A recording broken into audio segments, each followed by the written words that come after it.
Hey guys, how you going? This is BillyEatWorld, and on today's episode of Weapon of the Week, we're taking a look at my favourite setup for the M240B. Now, in yesterday's 101st Airborne video, we took a look at a long-range loadout for the M240B, and you might remember that I said that I wasn't a huge fan of that particular setup.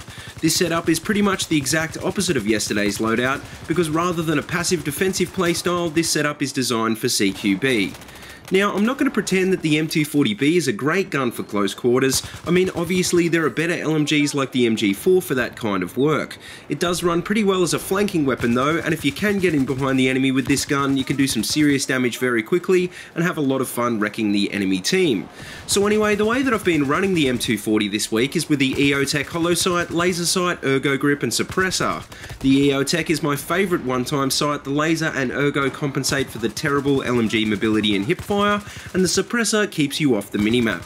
Pretty much any weapon will run okay with this kind of stealth loadout, but the reason it works so well with an LMG is because of that large capacity. The M240B has 100 rounds to spare, all hitting at that large 30 caliber damage model, and that's enough to take out squads of enemy players. The trade-off of the M240's higher damage model though is that it fires a lot slower than the 5.56 caliber LMGs like the MG4. That being said, at 650 RPM the M240B fires a bit faster than the other hard-hitting LMGs, so as long as you learn to tap fire and control that recoil, you should be able to drop opponents very quickly. Now, you'll notice that all of this footage is on locker, and that I'm firing from the hip quite a bit. You can get away with this with the ergo and laser to some degree, but in all honesty this gun is probably better suited to more of a mid-range stop and pop playstyle.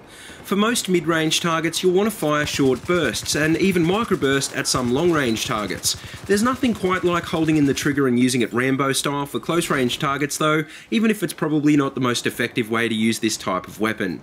So anyway, if you haven't already tried out the M240B, then I definitely suggest giving it a go with this set of attachments. Don't forget also that if you'd like to suggest a weapon and customization for next week's episode, then let me know in the comments section below and I'll see what I can do.